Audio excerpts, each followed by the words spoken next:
शहर में लगातार मनपा प्रशासन द्वारा अतिक्रमण कार्रवाई की जा रही है। ऐसे में रोज कुआं खोदो रोज पानी पियो की तर्ज पर जीवन व्यापन करने वाले परिवार अतिक्रमण कार्रवाई को लेकर लगातार विरोध कर मनपा की कार्यप्रणाली पर रोष जता रहे हैं। इस कड़ी में आज नागपुर शहर के विभिन्न इलाकों के फुटपाथ दुकानदारों ने समाज सेवक ज्वाला धोटे के नेतृत्व में मनपा आयुक्त से मुलाकात की और अतिक्रमण कार्रवाई से हो रही परेशानियों से अवगत कराया। महाराष्ट्र टीवी 24 के लिए कैमरामैन प्रवीण सूर्यवंशी के साथ पारस बाईसवारे की रिपोर्ट नागपूर।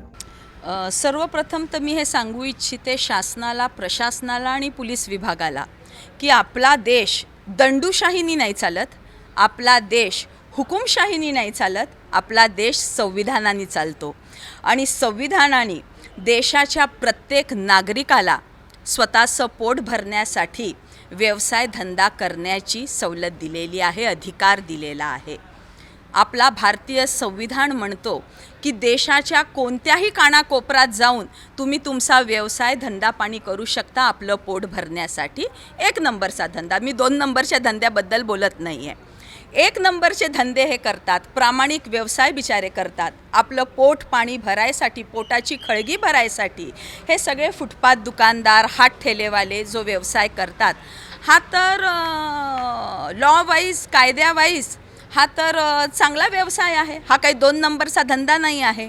दोन नंबरचे धंदे शहरात सर्रासपणे चालतात आणि एक नंबरचं काम करणारे हे फुटपाथ दुकानदार, प्रामाणिकपणे आपली रोजीरोटी कमावणारे फुटपाथ दुकानदार, हात ठेलेवाले यांच्यावर महानगरपालिका आणि पोलीस प्रशासन ही जी गुंडगिर्दी करत आहे, तानाशाही करत आहे, यांनी ताबडतोब थांबवलं पाहिजे।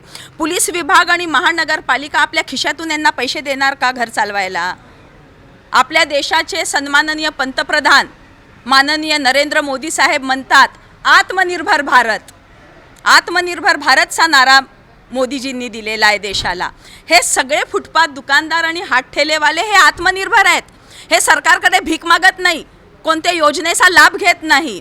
आत्मनिर्भर नागरिक, भारत देशाचे हे आत्मनिर्भर नागरिक आहेत आणि यांना तुम्ही बेरोजगार करत आहात।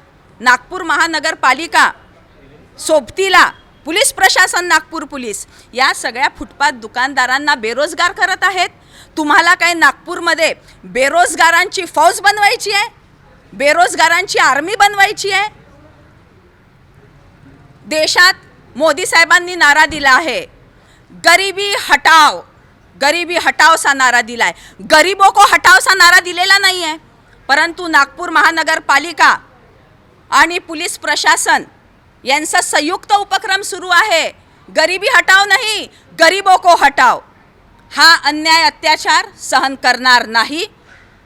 या लोकांच्या हक्काचा आणि अधिकाराचा जो यांना संविधानाने अधिकार दिलेला आहे व्यवसाय करायचा, तो हिरावून घेण्याचा नागपूर महानगरपालिका आणि पोलीस विभागाला बिलकुल अधिकार नाही आहे। कायद्याचं जर का उल्लंघन, संविधानाचं जर का उल्लंघन, सुप्रीम कोर्टच्या ऑर्डरचं जर का उल्लंघन महानगरपालिका करत असेल, पोलीस विभाग करत असेल, तर त्यांना त्यांच्या भाषेत उत्तर, सडेतोड उत्तर देण्यास आम्ही सक्षम आहोत।